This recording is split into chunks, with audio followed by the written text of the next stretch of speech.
महाराष्ट्र धर्म स्वातंत्र्य विधेयक आज हे महाराष्ट्राच्या विधानसभेमध्ये सादर करण्यात आलेलं आहे, इंट्रोड्यूस करण्यात आलेलं आहे। येत्या आठवड्यामध्ये या विधेयकावर चर्चा होणार असून मोठ्या प्रमाणावरती आपल्या समाजामध्ये, देशामध्ये, महाराष्ट्रामध्ये, मुंबई शहरामध्ये काही प्रवृत्ती ज्या गेल्या काही वर्षांमध्ये या ठिकाणी काही घटना घडत आहेत। मुंबई शहराचा, महाराष्ट्राचा, देशाचा रंग बदलण्याचे प्रयत्न काही शक्तींकडून होत असताना विशेष करून आपल्या समाजातील तरुणींना याचा बळी करण्यात येत आहे। या संदर्भामध्ये हे जे विधेयक आहे ते महाराष्ट्राच्या विधानसभेमध्ये आज इंट्रोड्यूस करण्यात आलेलं आहे। येत्या आठवड्यामध्ये त्याच्यावरती चर्चा होईल आणि नक्कीच येणाऱ्या काळामध्ये ते पारित होऊन अशा प्रकारच्या प्रवृत्तींवरती आळा घालण्यासाठी या कायद्याचा उपयोग होईल।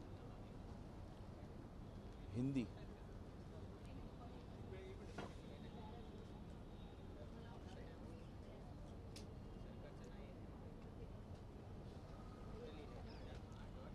महाराष्ट्र धर्म स्वातंत्र्य विधेयक ये कानून महाराष्ट्र की विधानसभा में आज सादर किया गया है।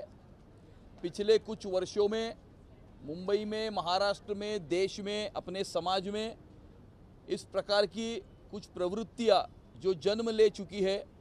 मुंबई शहर का, महाराष्ट्र का और देश का रंग बदलने का प्रयास कुछ अंतर्राष्ट्रीय ताकतों की द्वारा यहाँ पर जो किया जा रहा है, इन सारी ताकतों को परास्त करने के लिए और विशेषकर हमारे समाज में हमारी जो युवतियाँ हैं उन्हें आने वाले समय में सुरक्षित रखने के दृष्टिकोण से ये जो कानून है वो महाराष्ट्र की विधानसभा में सादर किया गया है। आने वाले समय में, आने वाले हफ्ते में इसके ऊपर महाराष्ट्र की विधानसभा में चर्चा होगी। चर्चा के उपरांत ये पारित किया जाएगा।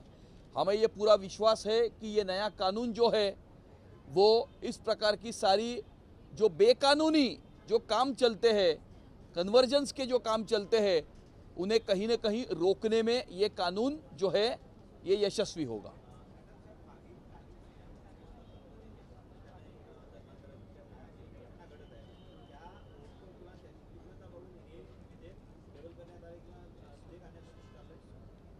जगाच्या पाठीवरती अनेक आंतरराष्ट्रीय देशांमध्ये आणि शहरांमध्ये, विशेष करून पश्चिमी शहरांमध्ये ज्या प्रकारचं वातावरण गेल्या सुमारे 10 ते 12 वर्षांमध्ये निर्माण झालेलं दिसून येतं, त्या शहरांचा रंग बदललेला दिसून येतो।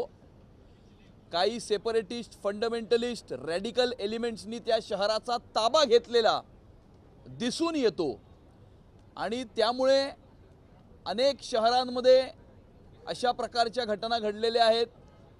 आपल्या देशामध्ये सुद्धा अशा प्रकारच्या घटना घडलेल्या आहेत। त्यावरती अनेक चित्रपट सुद्धा गेल्या काही काळामध्ये हे आलेले आहेत, प्रदर्शित करण्यात आलेले आहेत। समाजामध्ये मोठ्या प्रमाणावरती या विषयावरती चिंता ही व्यक्त करण्यात येत आहे आणि कुठे ना कुठे अशा प्रकारच्या प्रवृत्तींपासून समाजाला सुरक्षित ठेवण्याच्या दृष्टिकोनातून, विशेष करून आपल्या तरुणींना, युवतींना अशा प्रकारच्या प्रवृत्तींपासून सुरक्षित ठेवण्याच्या दृष्टिकोनातून सरकारने हे पाऊल उचललेलं आहे आणि आपल्या तरुणींना, समाजाला, महाराष्ट्राला, मुंबई शहराला सुरक्षित ठेवण्याच्या दृष्टिकोनातून हे विधेयक हे महाराष्ट्राच्या विधानसभेमध्ये महाराष्ट्राच्या सरकारने आणलेलं आहे।